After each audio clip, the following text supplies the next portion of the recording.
그런데 말입니다.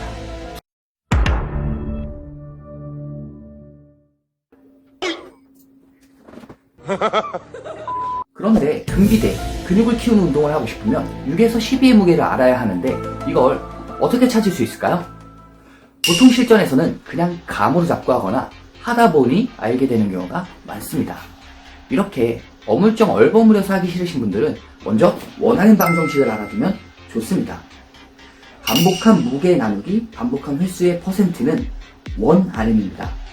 퍼센트는 표를 확인하시면 알 수 있습니다.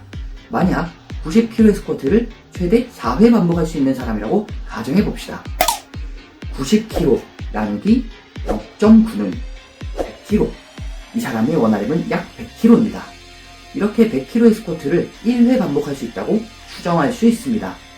자, 이 사람의 운동 목적이 만약 금비돼 있고 따라서 앞서 공부한 대로 원RM의 67에서 85% 미만의 중량을 찾아서 6에서 12회를 반복하는 횟수에서 8회를 반복하기로 했고 세트는 3에서 6세트 중 5세트를 하기로 했고 약 1분 30초의 휴식 시간을 가지려고 한다고 생각해 봅시다. 그럼 8회 반복 무게는 표에서 계산해보면 80%니까 80kg가 됩니다. 몇 번의 웜업 세트를 거치고 나서 첫 세트로 스쿼트를 80kg 8회를 했습니다. 그리고 1분 30초를 쉬겠죠? 1분 30초의 휴식 시간이 지나고 다시 세트에 들어갑니다. 그런데 말입니다. 두 번째 세트에서 80kg 스쿼트가 6개밖에 되지가 않는 것입니다.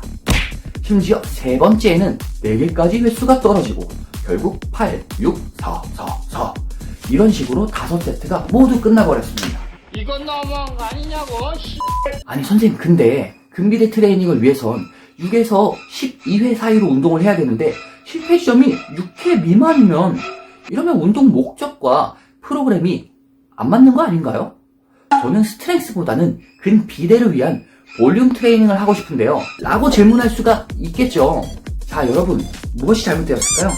네, 이 사람의 스쿼트 80kg는 8RM, 즉 말 그대로 최대 8회 반복이 가능한 횟수였기 때문입니다. 8RM은 최대 반복 횟수 8회를 의미합니다. 스트렝스 앤 컨디셔닝 저널에서는 ATP 회복 보충 시간을 세트 후 30초일 때 약 50에서 60%, 1분 휴식 시 70에서 80%, 2분 휴식 시 90에서 95%, 3분 이상에서 98% 이상이라고 합니다. 따라서 1분 30초의 비교적 짧은 쉬는 시간은 ATP뿐만 아니라 에너지와 대사 여러 가지 측면에서 첫 세트와 같은 컨디션일 수는 없는 겁니다.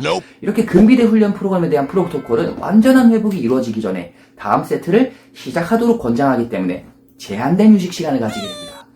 이런 여러 가지 문제로 세트를 진행할수록 후속 세트에 대한 영향을 주게 되고 목표 반복 횟수를 다 채우지 못하는 현상이 생기게 되는 것입니다. 이를 해결하려면 다음 내용을 이해하시면 좋습니다.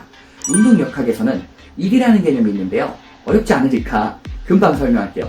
1은 무게 곱하기 반복 횟수입니다. 즉 무게와 횟수가 많을수록 1은 증가하게 됩니다.